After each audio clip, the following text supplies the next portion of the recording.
Shalom, selamat pagi Bapak Ibu Saudara yang terkasih dalam nama Tuhan Yesus. Pagi hari ini mari kita bersama-sama mengawali hari ini bersama dengan Tuhan. Kita mau mendengarkan suara Tuhan, kita mau meresponi dan tentunya kita mau mengucapkan kesedihan tersebut. Terima kasih Yesus. Kami sungguh mengasihi Engkau Bapa.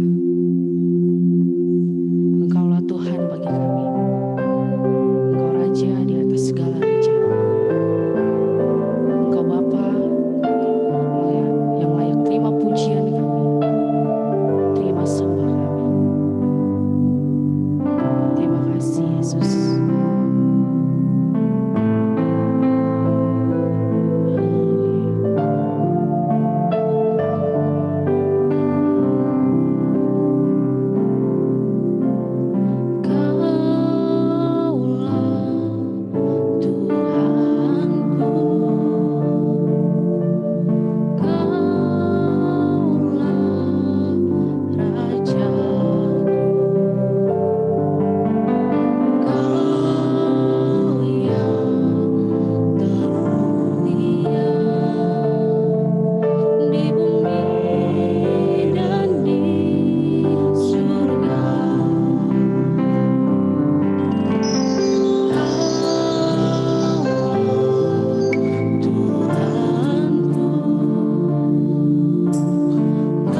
sembah Kau Tuhan, ku puji, ku muliakan nama-Mu.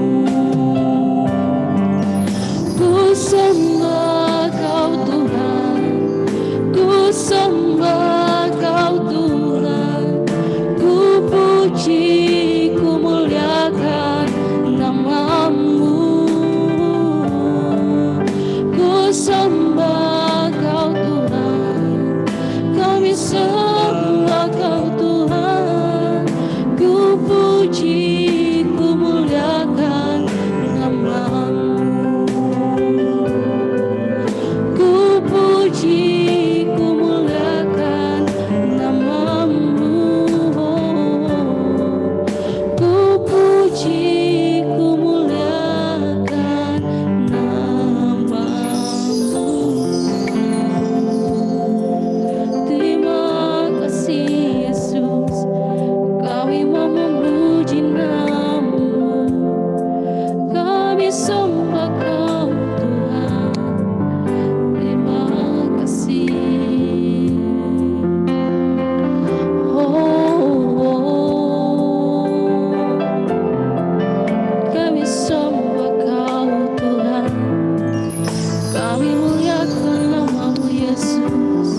Selamat pagi, Shalom Bapak Ibu Saudara semuanya dimanapun kita berada. Pagi hari ini kita bersyukur di ujung minggu memasuki weekend. Satu kali lagi Tuhan memberikan kesempatan kepada kita untuk disatukan dalam persekutuan yang indah Depart Every Morning with Sema.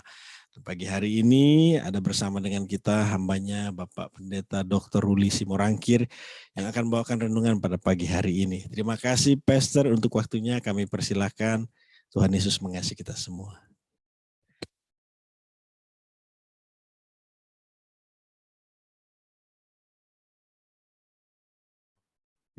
Selamat pagi semuanya. Terima kasih Pastor Winter. Hubungan yang baik. Hubungan yang baik tidak terjadi karena perkataan yang indah dan muluk-muluk. Tapi dijalin, hubungan baik itu dijalin dari banyak perbuatan-perbuatan yang nyata. Sahibul Hikayat bilang bahwa ada gubernur katanya yang terkenal karena tata katanya yang menarik. Sahibul Hikayat loh ya. Banjir bukanlah banjir katanya. Sekedar air yang parkir. Air nggak perlu disalurin, tapi dikembalikan ke tanah. Kata-katanya bagus, tapi nggak ada faedahnya sama sekali.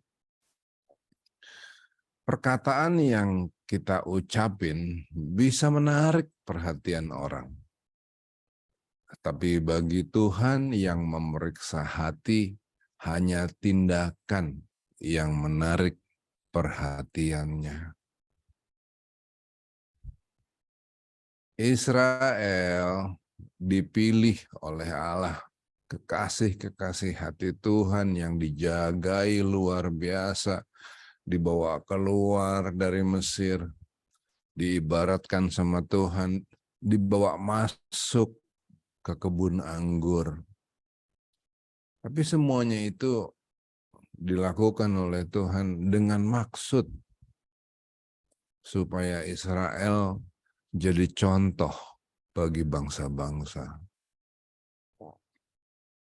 Menjadi orang-orang yang perbuatannya itu bisa memberkati orang lain. Menjadi duta-duta besar Allah di tengah-tengah dunia yang gelap. Supaya lewat perbuatan mereka itu tercermin karakter hidup mereka yang ilahi. Pendeknya, mereka dipilih jadi bangsa terpilih supaya mereka ngelakuin perbuatan-perbuatan yang nyata. Ditulis begini. 1 Petrus 2 ayat ke-12.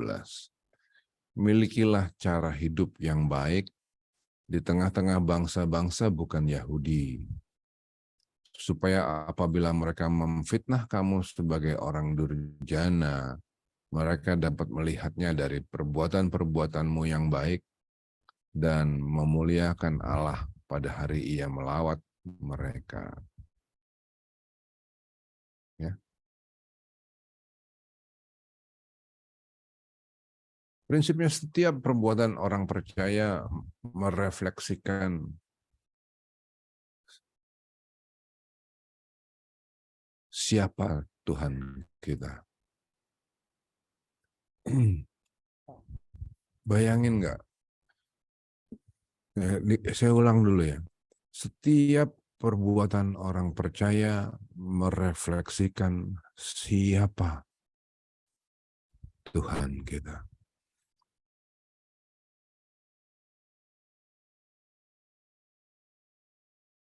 Kalau perbuatan kita baik, Tuhan kita akan tercermin bahwa Tuhan adalah Tuhan yang baik. Tapi kalau kita sebagai duta besar Tuhan, perbuatannya nggak keren, terefleksikan seperti apa Tuhan kita. Itu yang beberapa hari yang lalu, hari Selasa, Ibu Rita bilang, bagaimana caranya? 2000 tahun yang lalu ada Yehosua yang membangkitkan Eliezer, Lazarus dari kematian. Bagaimana kemudian 2000 tahun kemudian, di tahun 2022, Eliezer membunuh Yosua. Begitu itu terjadi, apalagi kelihatan bahwa dalangnya juga orang Kristen. Korbannya Kristen. Pelakunya Kristen. Seperti apa sih Tuhannya orang Kristen itu?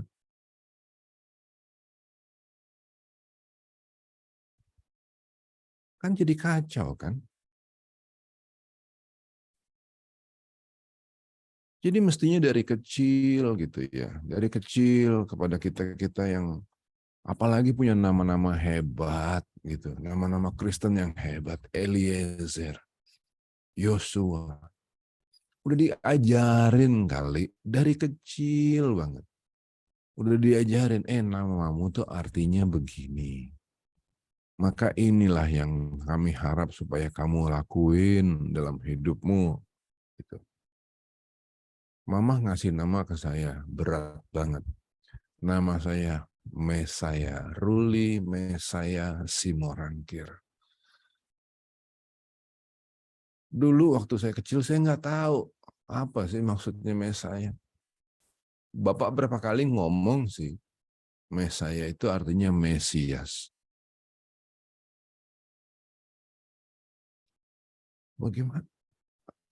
Tapi saya nggak ngerti maksudnya gimana sih kalau Mesias mesti bikin apa saya? Gimana sih caranya supaya perbuatanku yang nyata itu memuliakan nama Tuhan?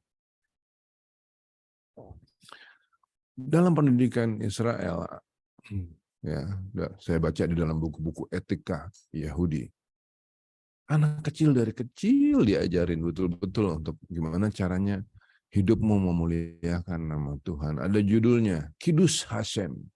Perbuatanmu itu memuliakan nama Tuhan. Dari kecil mereka ditanamin. Jadi dalam suatu cerita etik, ada anak-anak Yahudi. Guru mereka namanya Reb Aryeh Levin. Nah, guru ini lihat anak-anak pada berantem. Anak-anak Yahudi kecil-kecil pada berantem.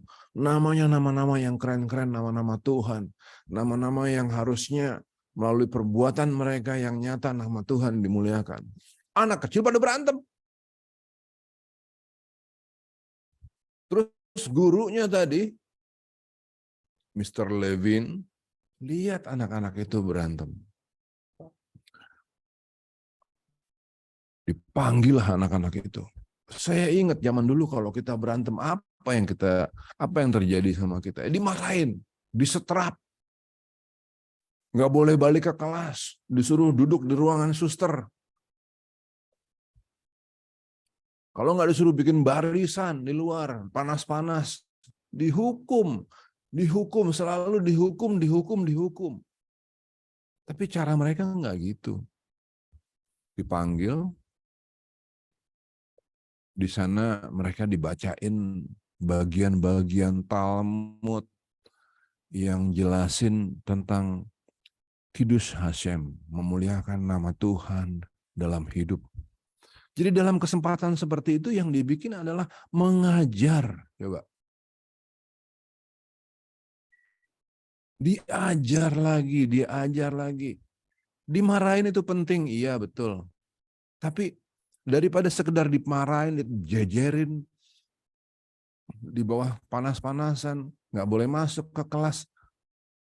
Pengajarannya apa?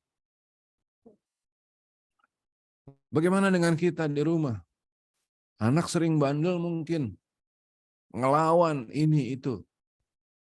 Dimarahin itu penting, tapi diajar enggak? Nah, dalam kesempatan ini guru ini ngajarin bagian-bagian Talmud yang dia bacain dengan suasana hati yang betul-betul kepengen anak-anak ini ngerti bagaimana yang dimaksud dengan Kiddush Hashem. Setelah ngajarin anak-anak itu dan baca kitab-kitab suci, akhirnya si guru nangis. Jujur, nangisnya dari hati gitu. Dia nangis karena kerinduan supaya anak-anak ini bisa memuliakan nama Tuhan. Guru itu nangis, dia bilang begini, anak-anak, aku lebih baik mati daripada membuat malu. Air matanya di sini. Waktu anak-anak ini yang dan mereka ngelihat betapa pecahnya hati si guru. Mereka pelukan, mereka nangis bareng sama si Rabi. Ya ke depannya masih banyak lagi lah kesalahan-kesalahan anak-anak itu. Tapi kalau setiap kesalahan itu dipakai, maka dari kecil mereka akan mampu loh untuk ngerti apa yang dimaksud dengan memuliakan nama Tuhan melalui perbuatanmu yang nyata. Kecil aja bisa diajar untuk memuliakan nama Tuhan lewat perbuatan hidup. Kita pun bisa. Bisa. Tapi memang nggak gampang. Nggak gampang. Karena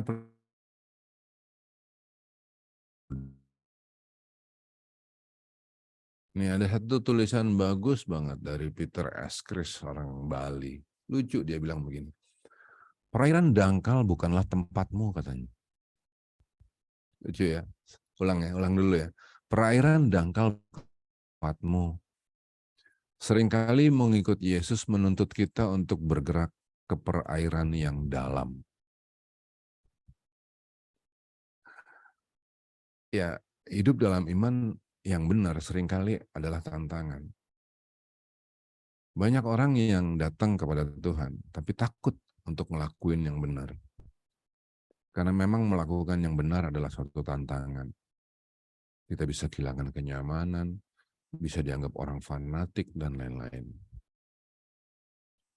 Kemarin di kelasnya Pak Yonas Parapat yang studium general, di situ Pak Yonas Parapat bilang bahwa ada satu fenomena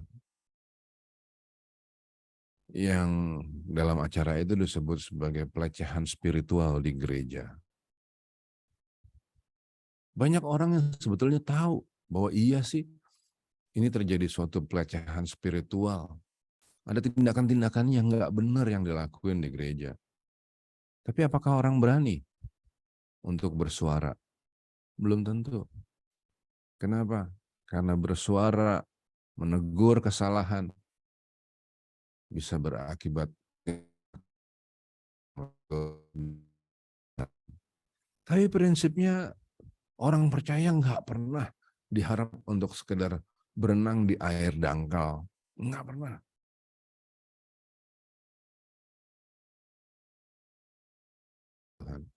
Setelah selesai berbicara, ia berkata kepada Simon, Tuhan Yesus berkata kepada Simon, bertolaklah ke tempat yang dalam dan tebarkanlah jalamu untuk menangkap ikan.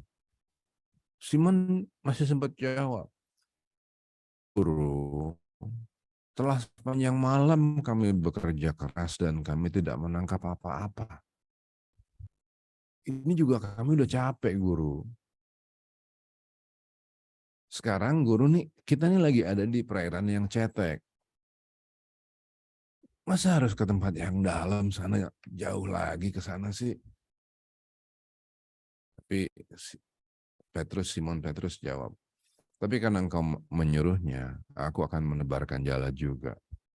Dan setelah mereka melakukannya, mereka menangkap sejumlah besar ikan, sehingga jala mereka mulai koyak. Memang orang percaya diminta untuk pergi ke air yang dalam.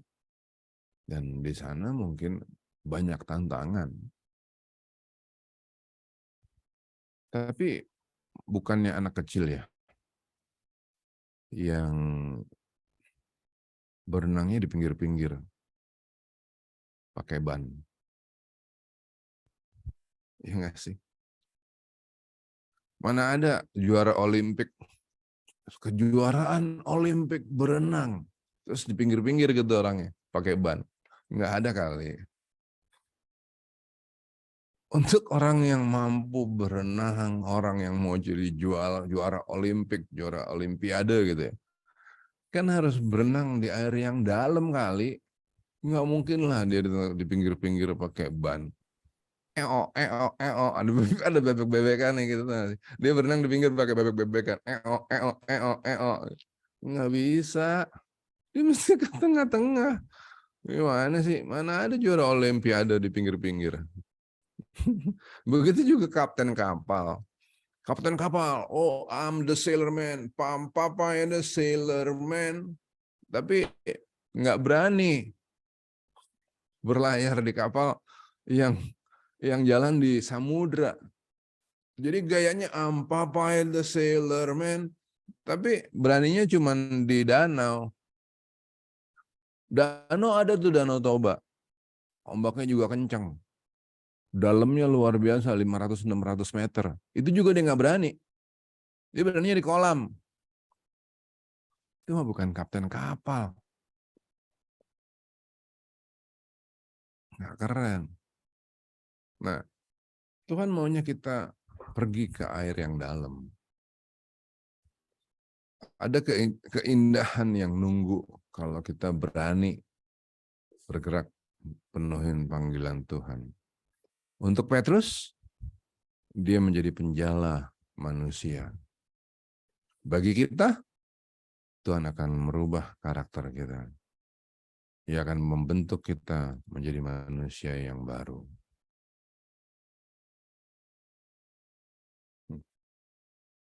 Teorinya enak ya. Ngejalaninnya. Ampun. Kenapa? Aduh, problem itu datangnya dari macam-macam sisi. Kita lagi nggak ngapa-ngapain juga datang problem.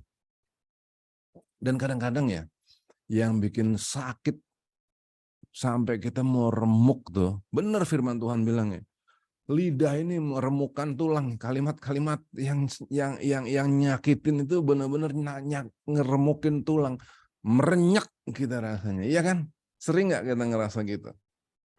Jadi orang-orang kan manggil saya bang. Bang, iya sih bang. Perbuatan yang nyata, iya benar sih bang. Tapi bagaimana mau berenang bang di air yang dalam? Di air yang cetek pakai ban aja kita nggak bisa. Kenapa? Karena tulang rasanya remuk semua. Karena banyak orang-orang, problem kan banyak. Termasuk orang-orang yang itu loh, yang kalau ngomong tuh sembarangan gitu loh, yang nyakitin gitu. Berapa coba? Pernah nggak kita ngalamin yang begitu?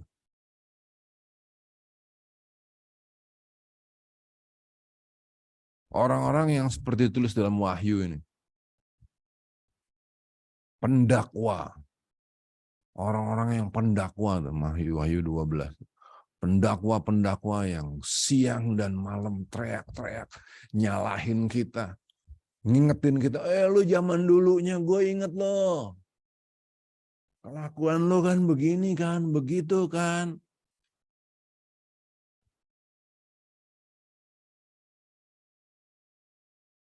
Duh, ketemu tuh kita orang-orang kayak gitu.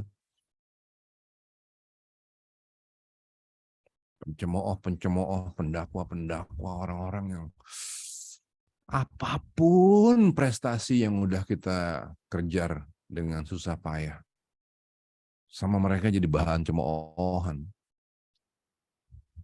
Siang malam mereka celoteh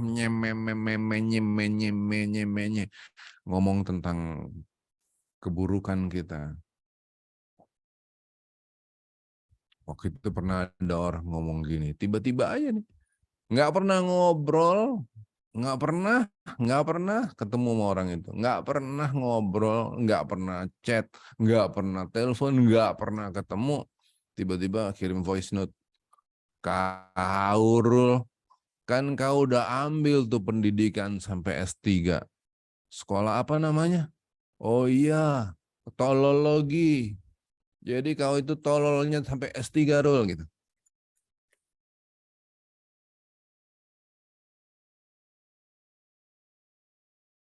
Iya sih, perbuatan nyata apa lagi nih kalau dibegini, udah bawaannya marah nih, udah panas. Gue pengen marah gitu kan, benar nggak sih? Atau jadi lemes gitu ya.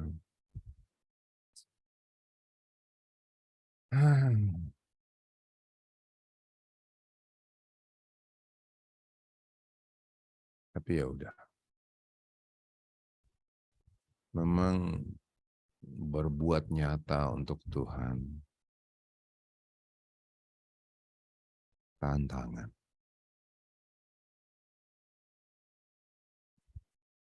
Untuk bisa penuhin 1 Petrus 2 tadi, nggak gampang. Milikilah cara hidup yang baik di tengah-tengah bangsa-bangsa bukan Yahudi. Nggak gampang. Banyak orang yang nggak tahu juga mana yang baik, mana yang tidak baik. Atau banyak orang yang tahu tapi nggak mau. Nah, kita harus kasih contoh kepada orang-orang yang seperti itu. Nggak gampang. Itu seperti berenang di air yang dalam. Nggak sederhana. Tapi saudaraku, Sobat Shema yang dikasihi Tuhan, orang-orang terpilih yang belajar sama-sama sama kita di sini. Kita semua adalah duta-duta besar Allah. Jangan biarin tantangan-tantangan itu betapapun nyakitinnya. Termasuk tantangan-tantangan yang keluar dari mulut-mulut orang yang pencemooh, yang mendakwa kita, yang ngejelek-jelekin kita,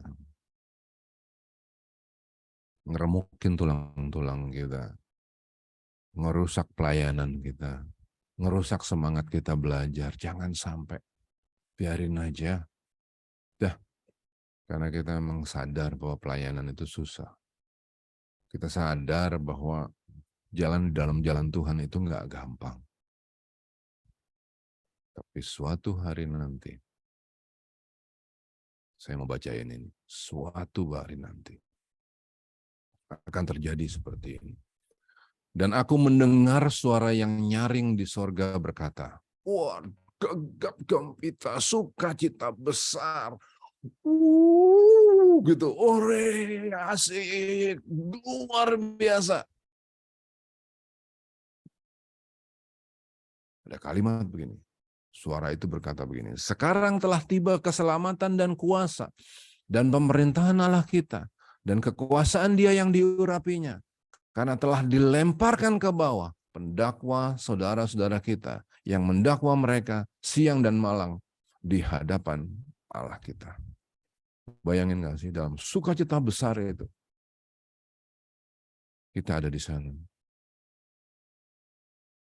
Nah, arahin hidup kita untuk bisa ngerasain sukacita besar itu yang akan terjadi di dalam kekekalan, dan kita ada di sana. Terus berkarya, terus bikin perbuatan yang nyata. Kita tahu bahwa kita harus berenang di air yang dalam, maju terus.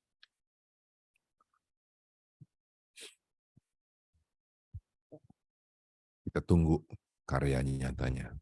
Jadi kita jelang hari ini sebagai suatu tantangan untuk berbuat suatu perbuatan yang nyata, yang menyenangkan hati Tuhan dimanapun kita berada. Kita sambut hari ini dengan sukacita. Oke? Di dalam Tuhan. Pastor Winter. Baik, puji Tuhan. Terima kasih untuk Pastor Ruli. Sungguh renungan yang memberkati kita semua. Mengingatkan kita, ya Bapak Ibu Saudara, kita harus berenang di tempat yang dalam dan melakukan perbuatan yang nyata. Kami ingin menyapa setiap Bapak Ibu Saudara yang bersama-sama dengan kami pada pagi hari ini. Selamat pagi untuk seluruh Sobat Sema, Bapak Ibu Saudara menyaksikan melalui media Zoom. Selamat pagi untuk beberapa Bapak Ibu yang sudah open camp di sini. Ada Ibu Nur, ada Ibu Putri, lalu ada Bapak Sulaiman juga, kemudian ada Ibu Claudia, Ibu Ramona, lalu ada Bapak Yan. Selamat pagi untuk Pak Indria, lalu Bapak Yahya, ya. Selamat pagi untuk yang lainnya juga. Lalu kami ingin menyapa setiap Bapak Ibu Saudara, jemaat Tuhan dan CNC Family yang menyaksikan melalui Facebook, YouTube, baik secara live maupun setelahnya. Selamat pagi untuk Pak Suranta dan Ibu sekeluarga. Lalu ada Pak Miming dan Ibu Lilis, Pak Santo dan Ibu Meling sekeluarga. Lalu Bapak Leo Kesek dan Ibu. Lalu kemudian Bapak Leonard Jason. Ya, selamat pagi, shalom untuk semuanya. Ibu Eva Sulis, keluarga juga. Kemudian ada Bapak Endang Kansil di Palu juga. Selamat pagi untuk yang biasa ikut menyaksikan, ada Pak Irwan, ada Pak Budi, ya, Pak Jeffrey sekeluarga, Pak Arif dan Ibu, Pak Yotam dan Ibu sekeluarga juga. Juga Oma Lydia, setiap Bapak Ibu sedang, mohon maaf tidak terlihat di sini.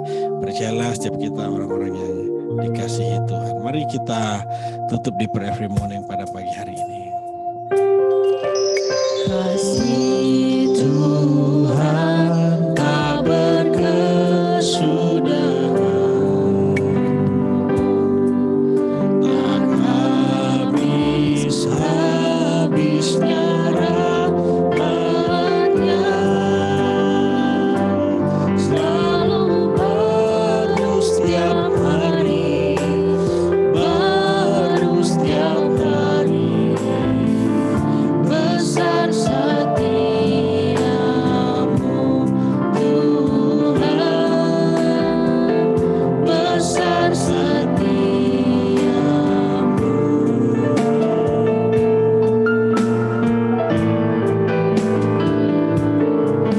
Kasih Tuhan tak berkesudahan, tak habis-habisnya rahmat-Nya, selalu baru setiap hari, baru setiap hari. Besar setiamu Tuhan, besar setiamu Tuhan, besar setiamu.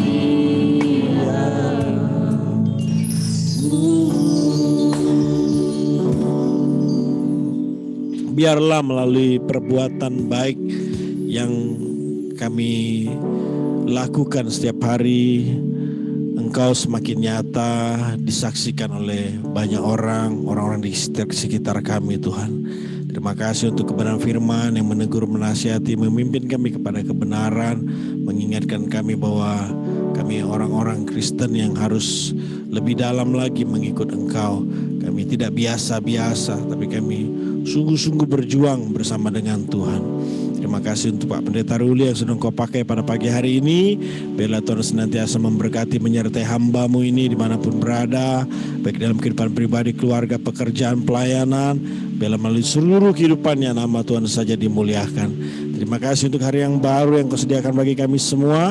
Kami ingin menjalani hari ini bersama dengan-Mu. Tidak ada hal yang kami perlu takutkan dan khawatirkan, sebab kami melangkah bersama Allah Immanuel, Allah yang menyertai kami sampai pada kesudahannya. Apapun yang menjadi bidang profesi pekerjaan pelayanan kami, bersama dengan Tuhan Yesus kami cakap menanggung segala sesuatu.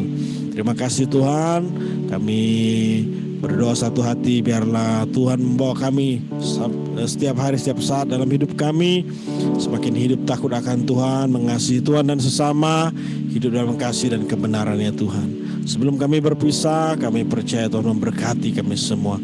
Bapak Ibu Saudara, terimalah berkat Tuhan, wajah-Nya menyinari kita dengan kasih karunia, tangan-Nya yang kuat menuntun menyertai kemanapun kita pergi, sehingga apa yang kita kerjakan dibuatnya berhasil dan beruntung. Nama Yesus Tuhan dimuliakan. Kekasih Tuhan, anak Bapa yang dikasihi, murid Kristus yang sejati, terimalah berkat Tuhan, sukacita, damai sejahtera, persekutuan yang semakin intim dengan Roh Kudus, sampai Tuhan Yesus datang 2 kali menjemputmu. Percayalah hidupmu semakin serupa seperti Kristus, bertanggung jawab hidup, merindukan langit baru, bumi baru. Kami terima berkat-Mu Tuhan dalam nama Tuhan Yesus, yang sudah diberkati, siap jadi berkat bersama kita, katakan amin. Terima kasih Pastor Ruli, terima kasih Bapak Ibu Saudara, happy weekend. Jemaat Tuhan, sampai ketemu hari Minggu. Tuhan Terima Yesus kasih Pak memberkati. Ruli. Shalom. Berkati Pak Winter, Berkati berkati semuanya ya. Mona, terima Terima kasih kasih Pak Winter, Pak Ruli, selamat semuanya. Pak Sulaiman.